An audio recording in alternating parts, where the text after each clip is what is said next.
that state is really quite fascinating. The customers in Asia is all talking about digital transformation, and it's coming from different angles.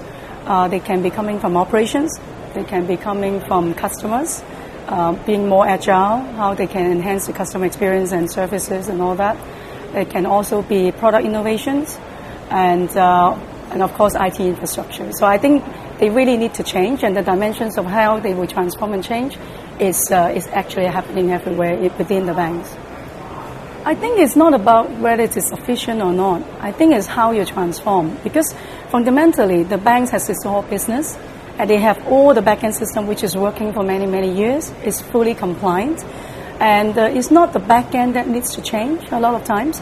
It's really how you enhance your system to integrate so that you can have one mobile experience to the customer, or one omni-channel experience to across your branches, your physical and verbal, mobile and online services. I think that is the integration that we're talking about. We don't need to change the back end, because a transaction is a transaction. How you process a transaction is still the back end system. But can you make it more efficient? Definitely. So I would say the changes are more in the efficiency and how you interoperate within departments, within system. That's the transformation. Otherwise, you'll be talking about years of moving the legacy, but they still do the same thing. They just process the transaction. It's really interoperability. Interoperability within the systems, interoperability between people.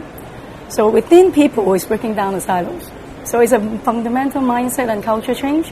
I think that's where a lot of those technology can help you break down the silos. There's the collaboration tools, how you can actually have virtual teams that can work together, share the knowledge, and have a platform of services that you can actually work on, but without restructuring the entire organization to be more agile. I think that's the one thing that you have to interoperate.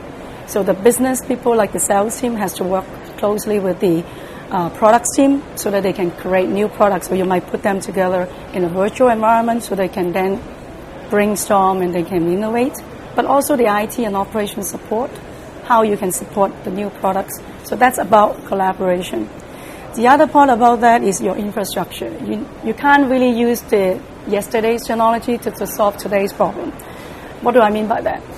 Everybody is social today, everybody is mobile today. So if your infrastructure doesn't support social and mobile, whatever you do there, it will not help transform your team. So you really need to bring the infrastructure in the sense that you need to transform the infrastructure, not everything, but the basic functions of how you collaborate and how you interoperate. That part needs to change so that you can then take the new technology, whether it is a mobile device, whether it is on the cloud, whether it is something that you do with more information sharing.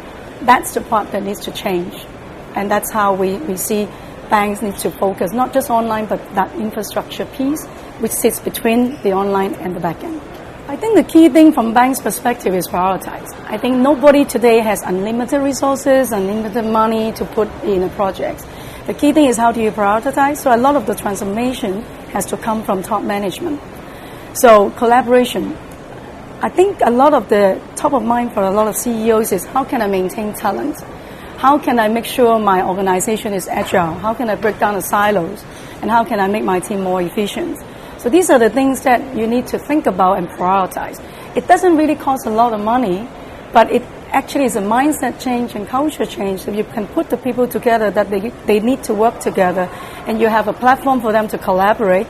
A lot of things can come out much faster rather than having it break down into silos. So this is a product team's problem.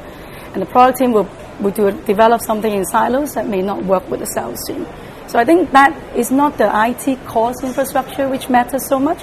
It's how you actually assign resources and prioritize and make the best use of your resources and your technology to be able to do that. So we have seen a lot of those transformations, but these projects are broken down into very small phases because a lot of banks doesn't have the time of like 2 years to do a project because they want to come out quickly.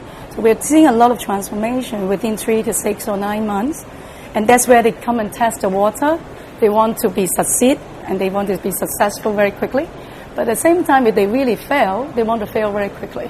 So that agile and innovation and putting into a testing environment and test it out is the mentality rather than let's do a perfect big bang approach. I think that's where we are seeing that breaking down into phases and more deliverable.